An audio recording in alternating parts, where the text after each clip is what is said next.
What's up, everybody? Welcome to Move the Sticks. DJ and Buck with you. Buck, what is going on, man? Looks like you made it back home here. I did. I'm back. Everything is good. Look, man, I'm coming off signing day and all this other stuff. It's kind of bananas. Yeah, we're gonna have a great episode, by the way, coming up with Greg McElroy. So I encourage you guys to check that one out. ESPN college football analyst, smart guy, former quarterback, who's going to have a great handle on some of these changes that have taken place. I'm really looking forward to that chat, Buck, because the college world that we knew and the college world that exists now, it's two different things, man. It's entertaining. Like, people can say I would say this is inarguable, and we'll get all to this with McElroy, but there's people that say this is good. There's people that say this is bad, and there's disagreement there. What you have to agree on, this whole thing is kind of entertaining, Buck. I mean, like, it is the Wild West, man. It has definitely become very entertaining when you think about all the things that are college football. I'm not going to lie, DJ. I set up, we talked about always having an affinity for these days, signing days, looking at recruiting classes, all that other stuff, because the names that you begin to hear about today, we're going to talk about tomorrow down the line. And, I was fascinated. I had a chance to listen to Carolina and Mike Lombardi and Bill Belichick talk about all the things that they were doing, and they signed 39 guys. Yeah. 39 guys in the class. When you and I were coming out, it was 20 to 25. 25 was the max. Yeah, like that's it. 39 guys coming in at one time is ridiculous. And to hear, them talk about grading scale and all this other stuff. I was texting with our buddy Lake Dawson, who's at OU with Jim Nagy, and he's just talking about how wild it is. Like, it is just a different thing. And you're right. The biggest move that has happened has become the general manager at a collegiate level, and the many different things that you are handling as it relates to personnel, scouting, their version of the salary cap with revenue share and everything. It's a lot to deal with, man. And even bigger rosters than you're used to dealing with when you were in the NFL. Yeah, it's a lot to handle. And I think we're seeing a lot of our buddies in the NFL world that are finding out there's a lot of opportunity in college to run. You're running a franchise. It's not just a college football program. You're running a franchise. Yeah, you are. And depending on the way that it's structured, sometimes the coach actually reports to the general manager, not just the AD. Like, it's a different thing we're seeing that take place at Cal with Ron Rivera taking over as the general manager and having the power, the sway to make hires and fires and those things. It's just a different thing. I will be glad when it kind of settles and we have kind of like what the league has, like a set of regulations where everyone knows exactly what the rules are. This is still a little too chaotic, kind of frenzy for me, but it's fun. It's fun to watch. It's fun to kind of check it out, but it's a different world. Yeah, it's interesting. I was thinking about, I want to get a draft thing here before we get to some previews for these games coming up this weekend. But I wanted to looking at last year's draft, the 25 draft, and I was going through it. And we went quarterback, two-way player in Travis Hunter, pass rusher, tackle, defensive tackle, running back, tackle, receiver, offensive tackle, tight end. So a couple interesting things in there. Number one is we had a running back and a tight end that went in the top 10, which would fly in the face of the positional value commentary that we've seen over the last few years. But also, to me, I'm curious. We saw the three receivers go a few years, or the year before that, right? Because you had Harrison, Malik Neighbors, and Adunze, all boom, boom, boom. Brian Thomas Jr. went a little bit later on in that first round. But as I'm starting to work my way through the draft stuff, and I'm starting to look at some grades as I'm putting them in on these guys, and just for example, like the Ohio State receiver and the USC receiver. Grade-wise, they're going to be all the way up there for me. And then I'm reading an article about George Pickens, and they're saying that he's, this could be it was an article about the value that he brings, and it said on his next deal he should be hunting for like $32 million. Jeez. On an annual value. So I'm sitting here going, well, I don't have to struggle to justify taking a wide receiver up there at this point in time, especially when they're clean players. It's become such the swing, the pendulum swing in terms of the value of the wide receiver has been remarkable, not in our lifetime, just over the last decade, in terms of how people viewed receivers, how we draft receivers, and more importantly, how we're paying receivers.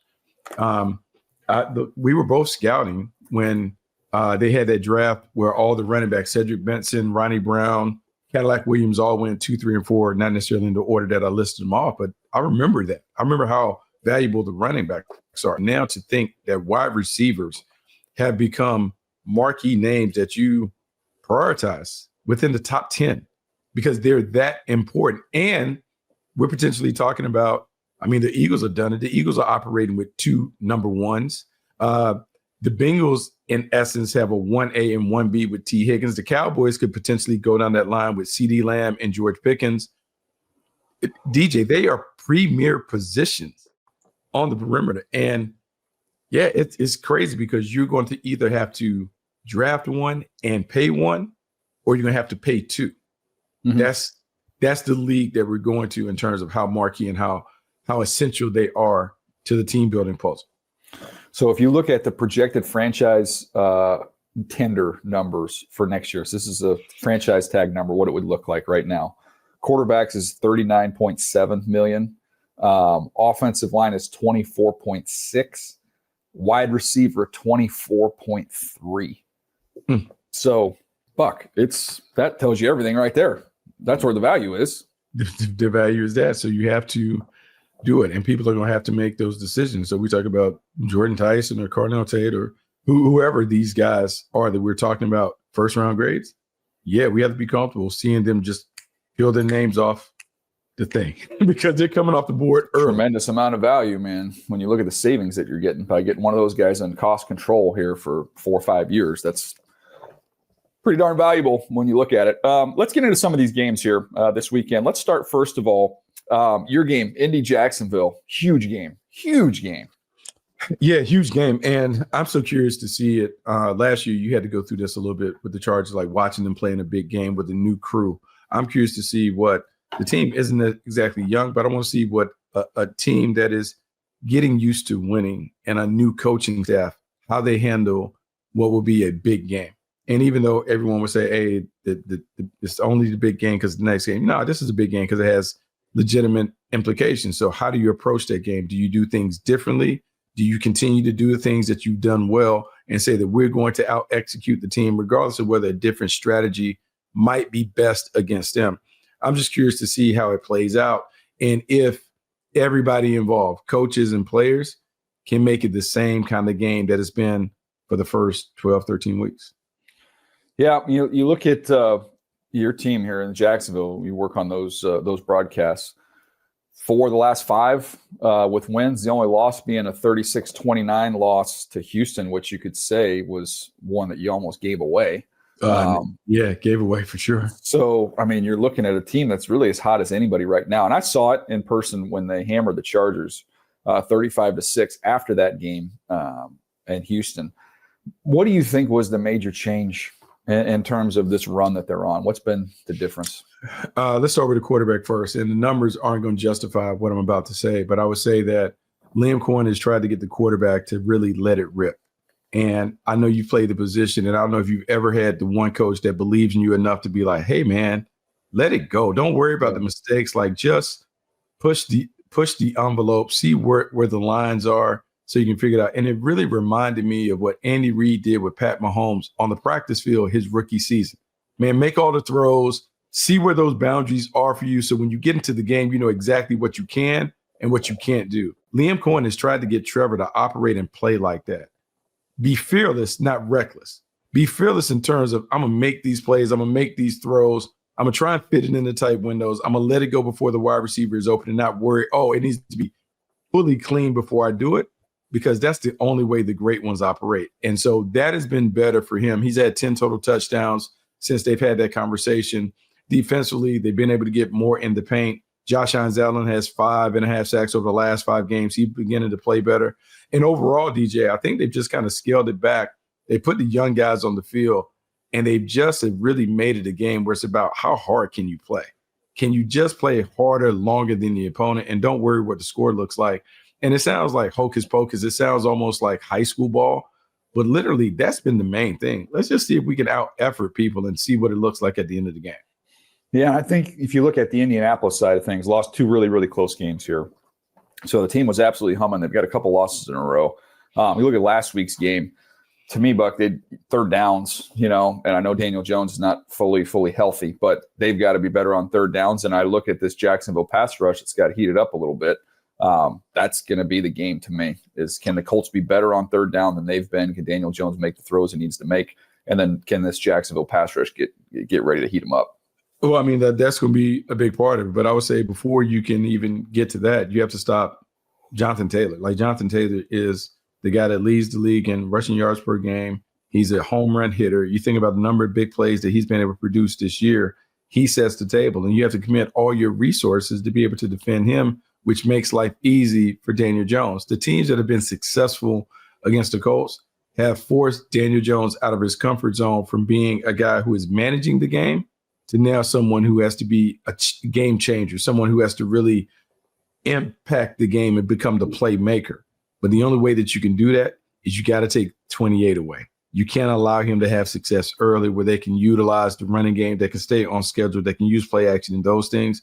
You got to bottle him up, and you got to say, hey, man, we're going to make Daniel Jones beat us. If he has to throw for 350, he's going to have to throw for 350, but we're not going to let 28 get loose. Yeah, well, it's easier said than done, right? When he's rolling, he doesn't need a lot of carries to do a lot of damage. I mean, he just takes one, he can pop one, and then you're in some trouble. I saw that up close and personal this year. By the way, this is the first of two, right? They have not played yet, so we get two of these meetings coming down the home stretch here with Jacksonville and Indy. Yeah, quick turnaround, maybe like within 2 or 3 weeks of each other. Like, play this week, and then they come back in 2 weeks after the Denver game, they play again.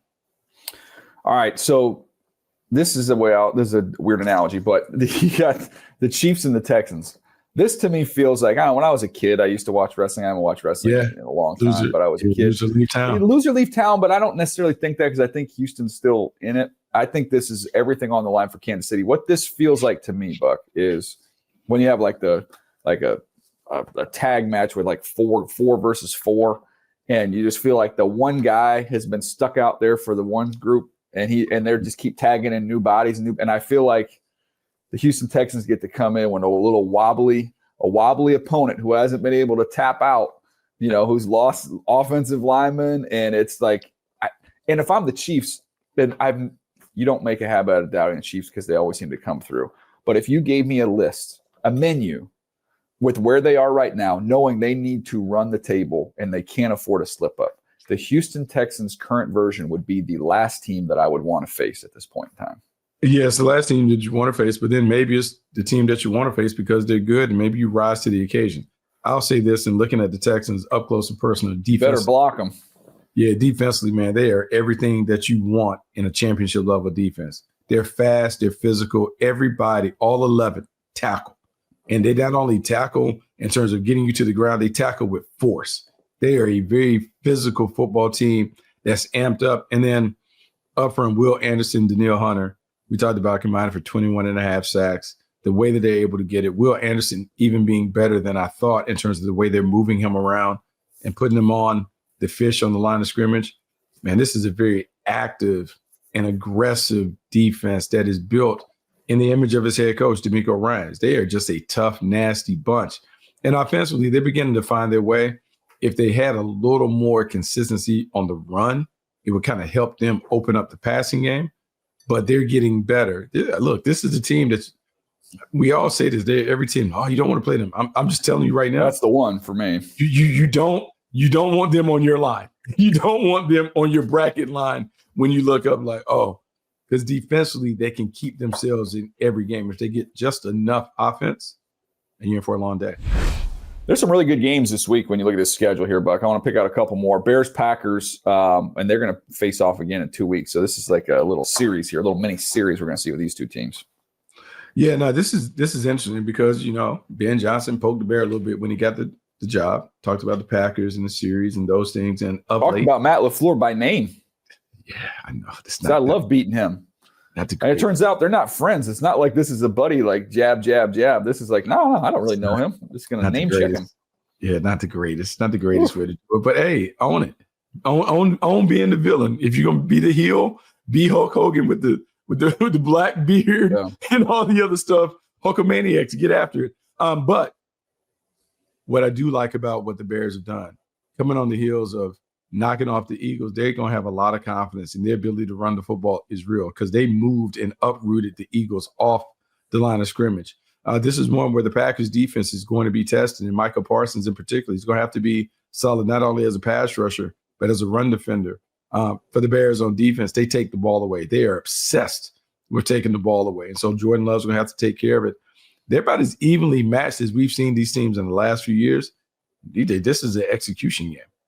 100%, it's an execution game. I want to get back to what we're talking about with the coaches, though, because I was thinking about this, and whether it's your coach or your quarterback, from a leadership standpoint, is there something to be said, Buck? And maybe you could talk about some of the teams you've been around. I know I've been around some as well. But to take over a bad team, you almost need somebody who's brash, like nonsensical. We've talked about it with Harbaugh going to Stanford, and it's like, what is he talking? There's no way they can do what he's saying they're going to do.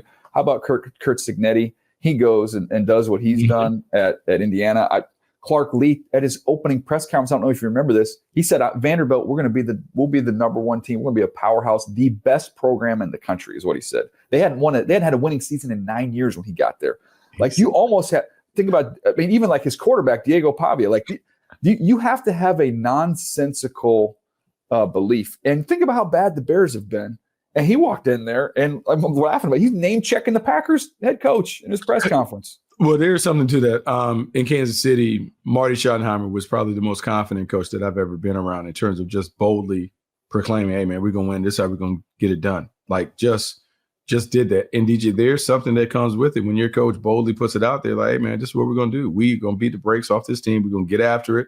We have to do these things. But if we do these things, the results. So you have to be a little delusional to be effective when you're taking over and transforming a downtrodden program. Ben Johnson has done it. And I'm going to say that, like, even the little quirky thing that they chant at the end of games and all that, like, you saw it firsthand with Jim Harbaugh and the stuff that they do. Like, they have a self-assuredness about them that makes you believe that the message is going to work. This is a big test for them because, now you called them out. So now that you called them out, you got to deliver. All that emotion and stuff is going to be there. But, you call them out, you definitely have to deliver. Yeah, two of the best defensive coaches I've been around or got to know was Rex, who was uber, obviously still is, like uber confident and people would say arrogant. And Jim Schwartz, same way. And these guys always have great defenses. But, I mean, I just think there is something there's a brashness to it. It's so competitive, and there's such few slim margins, I should say, that I think that counts for something, man. It does. I call it competitive arrogance, where you are willing to go to that line because you're a all-day competitor. Put the ball down, let's go. I think maybe I've seen too many Ole Miss videos because their thing is spot the ball. Yeah. Put the ball down, let's do it, whether it's speed going or whatever. Like there is something to that. When we were scouting, Fresno State was anybody, anytime, any place. Yeah. You know, like there is something to it. We don't care who it is. You coming to get this. I'm excited to see it because that game last week, Black Friday game for the Bears, that was kind of like the measure to like, oh, they're for real.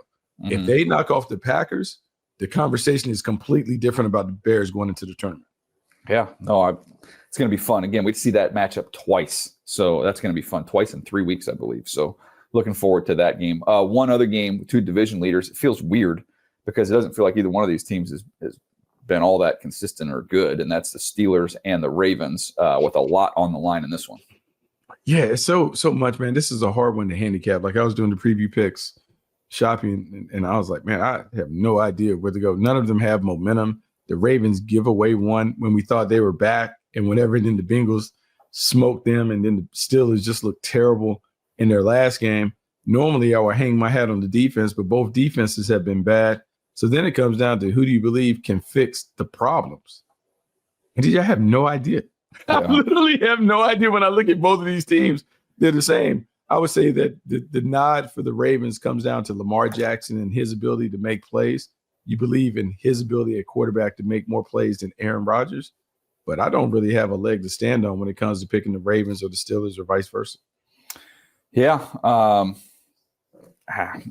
Steelers defense was so bad. I believe in like the the foundation of the Steelers, and I believe in Mike Tomlin and all this stuff. But I'm like, gosh, guys, you got to give me something to go off of here with this defense, man. And there's just nothing. It's not been good, man. I mean, the Not Buffalo Bills ran through them with backup tackles and ran the same 2 to 3 plays over and over and over again. Like, it's hard to have a lot of confidence that man, if you can't fix it. And then you look at the Ravens are right there. They work so hard to get to a point where they can just run through the division. And then they lay an egg against the Bengals where they had a lot of self-inflicted mistakes. I don't know. I worry about their maturity when it comes to being a championship team. I don't know. I mean, they're probably the better one on paper, but I have nothing that I can give you on either one. I do those same picks. That was a plug your nose and just pick the Ravens on that one. I was like, I don't love any part of this game, but I'll take the Ravens to get that one done. Last one, those Bengals you just mentioned, they got the inverse record of the 8-4 Bills, but the Bengals with Joe Burrow, it's not a 4-8 team. No, not a 4-8 team, and I would anticipate him being even more comfortable because his game changed from the first half to the second half as he settled in. You can get a much better version. And because they're so explosive and dynamic on offense, man, they can put you in this thing where you're in a shootout and you don't even want to engage in one against them. And the ability to set the terms with their offense makes them dangerous. And if they can just get 1 or 2 stops, Al Golden playing for a stop or 2, they can be a difference. First 1 to 35 wins. That's where I'm going on that one. I think that game gets in the 30s for both those teams. So I think the Bengals keep it close, but I'll go with the Bills on that one. Yeah, I'm with you on that. Like, it has to. I think the Bills are the better team. They understand what they're up against. And with the Patriots kind of running away with the division, the Bills got to hone up, make sure they get into the tournament. Yeah, I know we have another show coming up before we have the Monday night game, but man, we can hit on that one briefly, Buck. The Eagles coming into SoFi to take on the Chargers, it has the feel of a very big game for both these teams. It's a huge game. Like, the Eagles are dysfunctional as all get out. So you wonder about their mental state coming into it. The Chargers, the worry is about Justin Herbert and every expectation that he's going to show up and play and do those things. To me, man, this is a desperation game for the Eagles because, DJ, I feel like if they lose this game, I think this season Dallas is right there, and this feels that they've had a collapse before. It starts to feel like that a little bit. But yeah. I think it could be like that. So I think the Chargers have all the advantages. I'm looking for the Chargers to get the dub. Yeah, no doubt.